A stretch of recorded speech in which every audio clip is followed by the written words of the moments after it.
Ada sebuah statistik yang terus terang cukup mengagetkan loh. Oh ya, statistik apa tuh? Di negara-negara maju, penyakit yang ada hubungannya sama pola makan kita, itu ternyata membunuh lebih banyak orang Lebih banyak dari? dibanding gabungan kecelakaan mobil, pembunuhan, terorisme, dan perang. Semuanya digabung. Wow, itu angka yang besar sekali. Besar banget kan? Dan ini bukan cuma soal kesehatan fisik, tapi juga soal organ kita yang paling penting, pusat kendali kita, otak. Betul. Selamat datang kembali di pembahasan mendalam kita. Anda telah memberikan kami dua sumber yang menarik banget. Yang keduanya menyoroti hubungan yang mungkin nggak kita duga antara apa yang ada di piring kita dan kesehatan otak. Misi kita kali ini, ya, kita mau jadi detektif gitu. Kita akan coba melacak jejak satu tersangka yang umum sekali, gluten, dan melihat gimana dia bisa, menurut sumber-sumber ini, mengacaukan ruang kontrol kita. Tepat sekali. Kita akan bongkar kasus ini ya. Berkas kasus pertama kita adalah buku The Grain Brain Whole Life Plan oleh Dr. David Perlmutter. Oke. Ini bukan sekadar buku diet biasa, tapi lebih kayak panduan gaya hidup holistik gitu. Jadi lebih luas cakupannya ya? Jauh lebih luas. Intinya tuh gimana pola makan rendah karbohidrat, tinggi lemak sehat, dan yang paling penting, bebas gluten total.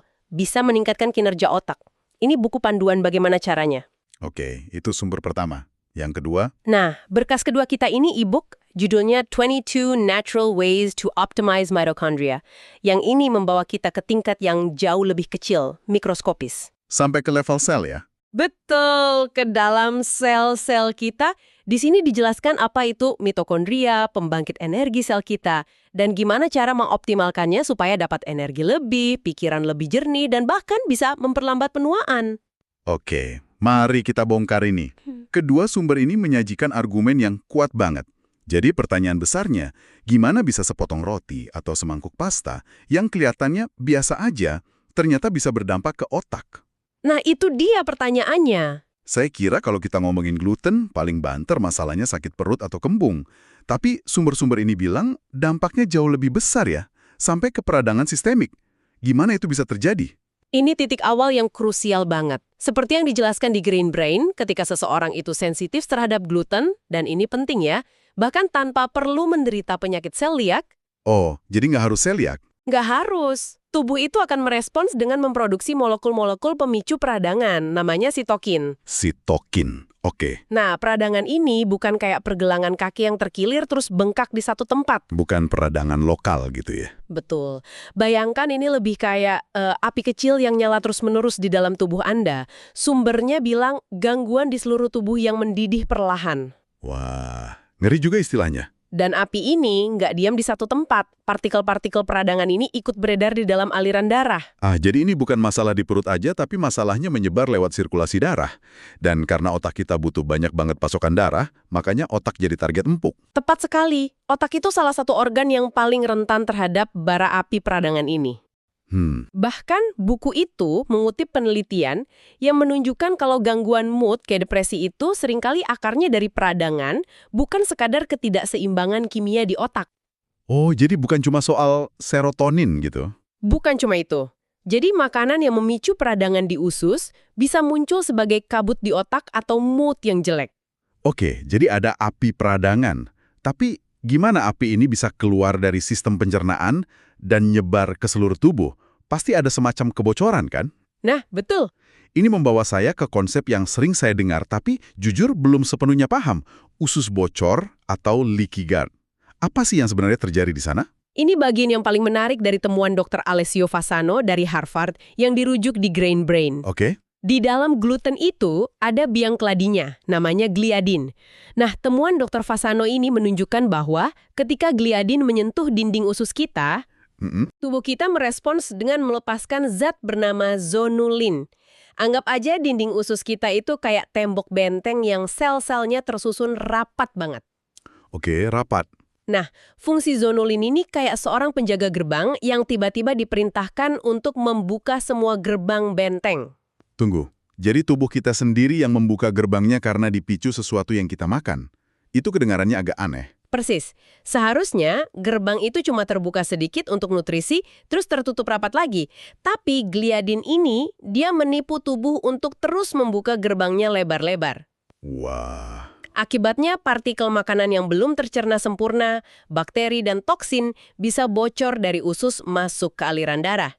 jadi penyusup bisa masuk ya? Betul, sumbernya bahkan menyebut zonulin ini pintu biologis menuju peradangan, autoimunitas, dan kanker.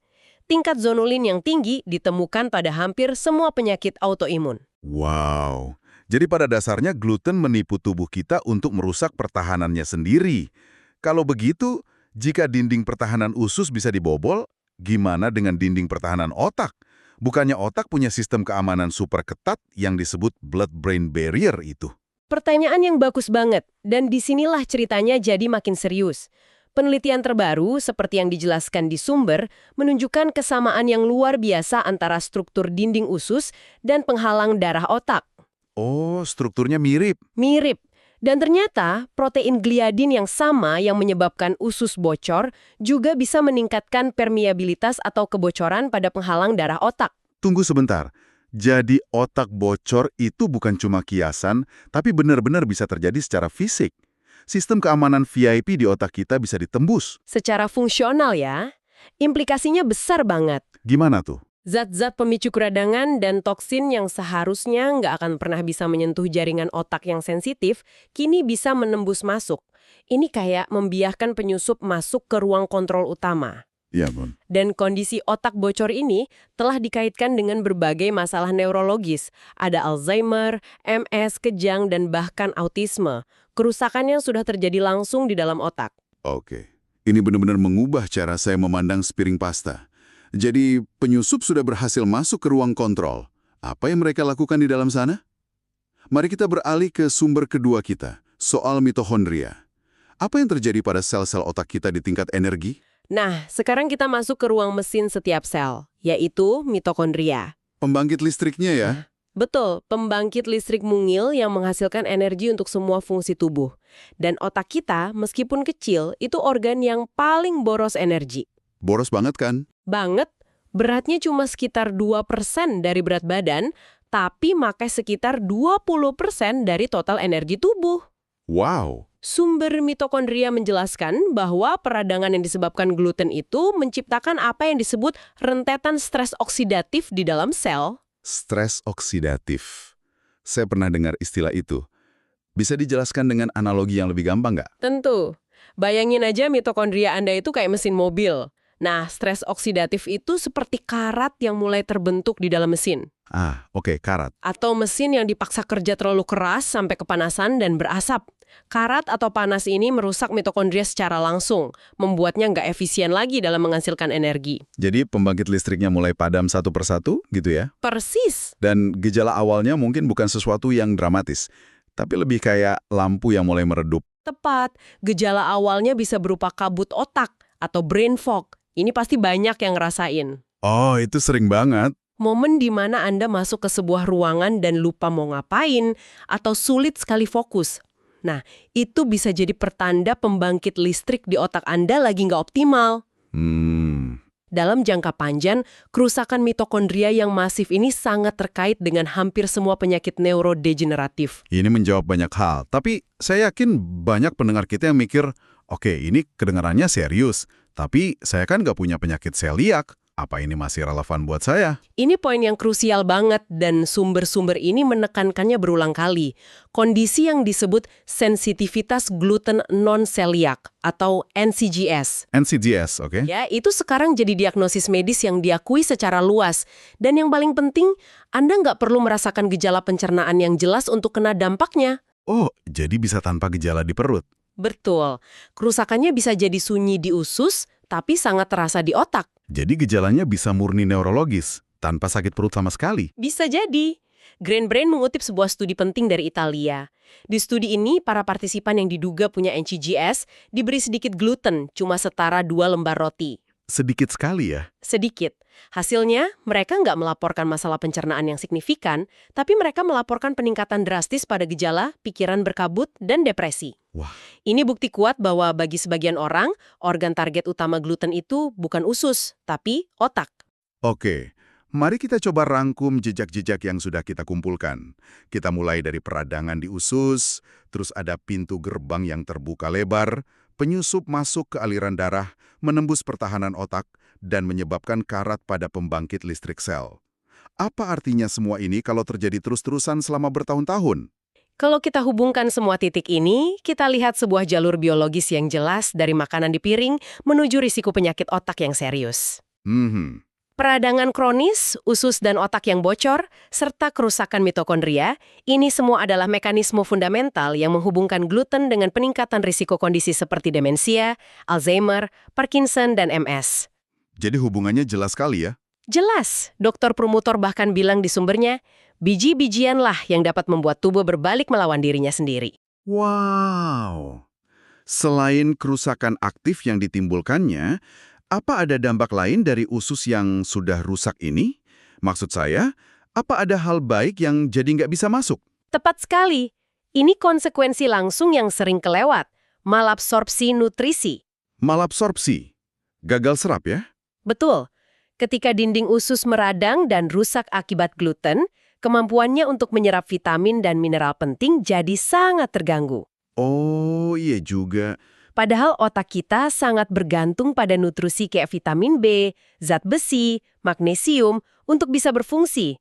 Tanpa penyerapan optimal, Anda bisa aja makan makanan paling sehat di dunia, tapi otak Anda tetap kelaparan. Kayak mencoba mengisi bensin mobil dengan selang yang bocor parah, gitu ya? Persis. Sebagian besar bahan bakarnya tumpah dan nggak pernah sampai ke mesin. Oke, penjelasannya sangat runut dan terus terang cukup bikin saya mikir ulang soal sarapan besok. Sekarang bagian yang paling penting. Apa yang bisa Anda, pendengar kami, lakukan? Nah, ini dia. Setelah kita tahu masalahnya, sumber-sumber ini juga menawarkan solusi praktis. Kita sebut aja tantangan 30 hari untuk pikiran yang lebih jernih. Ada 3 langkah utama. Langkah pertama, dan ini yang paling fundamental. Enyahkan gluten sepenuhnya. Sepenuhnya, bukan dikurangi. Bukan dikurangi, tapi dihilangkan total selama 30 hari, biar benar-benar terasa bedanya. Ini artinya Anda harus jadi detektif di dapur Anda sendiri. Maksudnya, Periksa label produk-produk yang nggak terduga. Kecap, saus salad, bumbu instan, sosis, bahkan sup kalengan itu bisa mengandung gluten tersembunyi. dan ada peringatan penting di sini kan, jangan sampai kejebak perangkap bebas gluten yang keliru. Tepat sekali. Jangan mengganti roti gandum dengan roti bebas gluten yang terbuat dari tepung jagung atau tepung kentang. Kenapa begitu? Produk-produk itu memang bebas gluten, tapi seringkali tinggi banget pati olahan yang bisa memicu lonjakan gula darah dan peradangan dengan cara yang berbeda.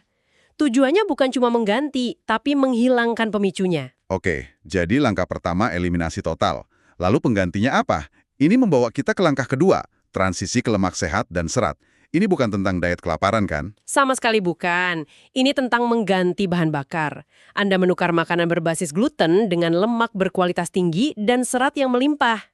Contohnya apa aja tuh? Contoh dari sumbernya itu kayak minyak kelapa, minyak zaitun ekstra virgin, alpukat, dan minyaknya, kacang-kacangan seperti almond dan kenari, juga biji-bijian kayak chia dan flaxseed. Oke, Tentu ditambah dengan banyak sekali sayuran berwarna-warni yang kaya serat. jadi ini soal mengubah jenis bahan bakar yang kita masukkan ke tubuh. Apa alasan dibaliknya? Kenapa lemak dianggap lebih baik untuk otak? Nah, mengampanya ini penting banget. Ini tentang mengubah tubuh Anda dari mesin pembakar gula atau glukosa menjadi mesin pembakar lemak atau keton. Oh, diet ketogenik itu ya? Mirip konsepnya. Sumber-sumber ini berpendapat bahwa keton itu bahan bakar yang lebih efisien dan lebih bersih untuk otak. Artinya, pembakarannya menghasilkan lebih sedikit asap atau stres oksidatif. Jadi otak bisa kerja lebih keras dengan kerusakan lebih sedikit. Tepat, sementara itu, serat dari sayuran berfungsi sebagai makanan untuk bakteri baik di usus Anda. Bakteri ini, kalau bahagia, akan membantu menyembuhkan dan memperkuat dinding usus secara aktif melawan efek usus bocor. Oke, jadi perbaiki bahan bakar untuk otak dan beri makan pasukan perbaikan di usus. Masuk akal. Lalu langkah ketiga, ini yang mungkin nggak terduga oleh banyak orang, audit produk harian. Ini ternyata lebih dari sekedar makanan ya. Betul. Ini tentang melihat gambaran yang lebih besar dan mengurangi apa yang disebut beban peradangan total pada tubuh Anda. Beban peradangan total. Oke. Sumber Grand Brain secara spesifik menyebutkan racun lingkungan seperti glyphosat, pestisida yang sangat umum digunakan, yang bisa ditemukan di banyak produk pertanian, bahkan di produk non-pangan kayak kapas. Wah, sampai situ ya. Tujuannya bukan untuk bikin Anda paranoid, tapi untuk menyadari bahwa tubuh kita terus-menerus menghadapi berbagai stresor. Dengan mengurangi paparan racun, Anda memberikan kesempatan lebih besar bagi sistem tubuh, termasuk otak, untuk pulih dan berfungsi optimal. Jadi untuk merangkum pesan intinya, hubungan antara apa yang Anda makan, khususnya gluten, dan kesehatan otak Anda, itu nyata banget, Sangat nyata. didukung oleh jejak ilmiah yang jelas, mulai dari peradangan, kebocoran di usus dan otak, sampai karat di tingkat sel. Tapi yang paling penting dari semua ini adalah pesannya penuh harapan. Anda memegang kendali atas kesehatan otak Anda. Itu yang terpenting. Ini bukan cuma tentang mencegah penyakit di masa tua, tapi tentang mencapai pikiran yang lebih jernih, suasana hati yang lebih stabil, dan energi yang melimpah mulai hari ini. Tepat. Dan mungkin ada satu pemikiran terakhir yang bisa Anda bawa pulang. Silahkan. Sumber-sumber ini menyentuh sebuah konsep revolusioner yang disebut epigenetik. Idenya adalah makanan itu bukan cuma kalori atau bahan bangunan, tapi makanan bertindak sebagai informasi. Makanan sebagai informasi. Menarik. Setiap gigitan yang Anda makan itu adalah sebuah instruksi yang dikirimkan ke gen Anda. Bisa menyalakan gen-gen baik atau mematikan gen-gen beresiko. Artinya, Anda bukan korban dari DNA Anda. Jadi pertanyaannya menjadi sangat personal. Informasi apa yang selama ini Anda kirimkan ke tubuh dan otak Anda setiap hari? Dan pesan apa yang akan Anda pilih untuk dikirimkan besok?